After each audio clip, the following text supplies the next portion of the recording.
Juzi nikasikia tumechoma magari ya Esther ya mbunge wa Iramba. Magari yake yanaitwa Esther, ameaita Esther jina la mke wake. Mke wangu mimi haitwi Esther, anaitwa Neema, na leo nilikuwa naye hapa. Yuko wapi Neema? Yule pale anaitwa Neema.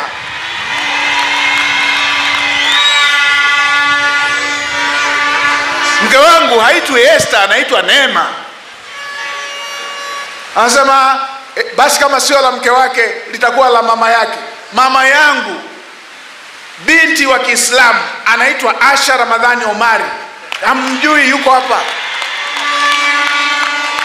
Kabadilika lini kawa Esther? Mimi nimezaliwa jamii ya kifugaji. Ninyi wa Singida mnanijua. Nimezaliwa jamii ya kifugaji. Jamii ya kifugaji uruhusiwi kufanya biashara hata ya miwa. Sijawahi kufanya biashara mimi. Hata ya miwa tulikuwa turuhusiwi. Nimeingia huku serikalini, kazi kubwa ninayofanya kwenye watoto wa mzee tuko takriban 16. Mimi ndio form 6 pekee. Mimi ndio chuo pekee. Mimi ndio nikaingia niko na kundi la watoto zaidi ya 600. Mimi uwekezaji niliofanya ni wa kusomesha watoto. Nimeshazidi 500 watoto ninaosomesha. Sina biashara hata ya Noa. Mimi sina biashara hata ya Noa. Nimewekeza kwenye huduma ya watu. Na ninyi mnajua.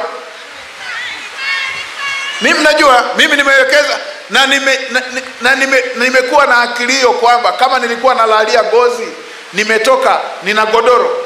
Kama nilikuwa nalala kwenye nyumba inavuja, maji yanadondokea kwenye masikio, nikishakuwa na nyumba moja si inatosha? Kwani makaburi utajengewa mangapi?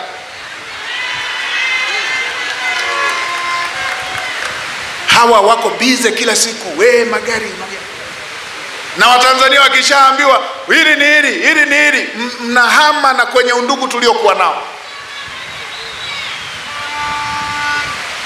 Mengine fanyeni utafiti mwenyewe.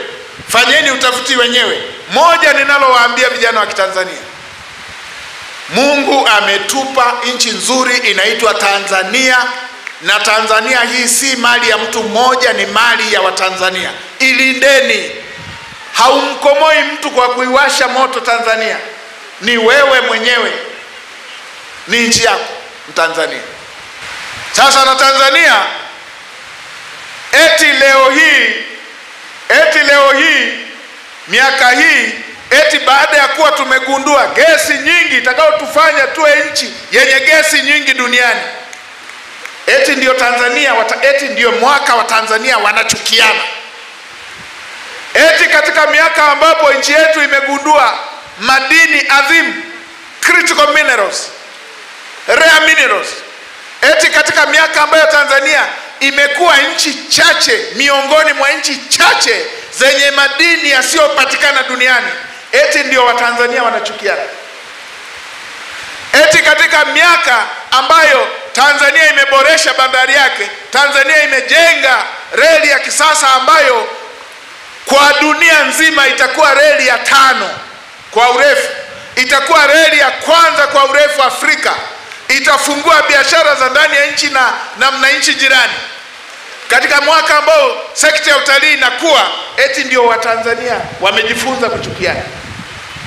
Twendeni tuamke. Mimi nawaambieni kwa mifano nilionayo waliowahi kufanyiwa nchi zenye rasilimali za kipekee, ina sifa zote za kwamba kuna watu wanatolea macho rasilimali zenu.